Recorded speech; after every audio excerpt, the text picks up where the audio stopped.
મામલે માહિતી આપવા બદલ તો સમાચારમાં આપણે આગળ વાત કરીએ ભાવનગરની તો ભાવનગર શહેરના ઘોઘા રોડ પોલીસ સ્ટેશન વિસ્તારમાં આવેલા ખેડૂતવાસના પોલીસ પીજીવીસીએલની ટીમ સાથે મળીને શરીર સંબંધિત ગુનાઓમાં સંડોવાયેલા શખ્સોના મકાનોમાં સઘન તપાસ હાથ ધરી હતી। તેમાં તપાસ દરમિયાન 7 મકાનોમાં ગેરકાયદેસર વીજ કનેક્શન મળી આવતા તમામ વીજ જોડાણો કાપીને અંદાજે 6 લાખના દંડની નોટિસો ફટકારવામાં આવી હતી। જિલ્લા પોલીસ વડા નિતેશ પાંડેના માર્ગદર્શન હેઠળ હાથ ધરાયેલા ઓપરેશનથી વિસ્તારમાં ભારે ચકચાર મચી જવા પામી હતી।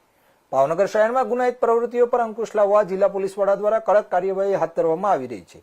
જેના ભાગરૂપે ઘોઘા રોડ પોલીસ સ્ટેશન વિસ્તારમાં આવેલા ખેડૂતવાસ, ટેકરી ચોક, મેડીમાની ધાર સહિતના વિસ્તારમાં ગતરોજ એક મસમોટું કોમ્બિંગ ઓપરેશન અને ચેકિંગ ઓપરેશન હાથ ધરાયું હતું, જેમાં શરીર સંબંધિત ગુનાઓમાં સંડોવાયેલા શખ્સો સામે પોલીસ દ્વારા વિશેષ નજર રાખવામાં આવી રહી છે।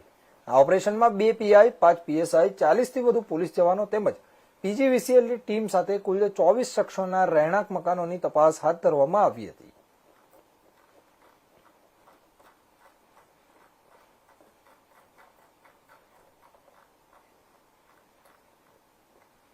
તો સમાચારમાં હાલ બસ આટલું જ। વધુ સમાચાર માટે જોતા રહો ઇન્ડિયા ન્યૂઝ।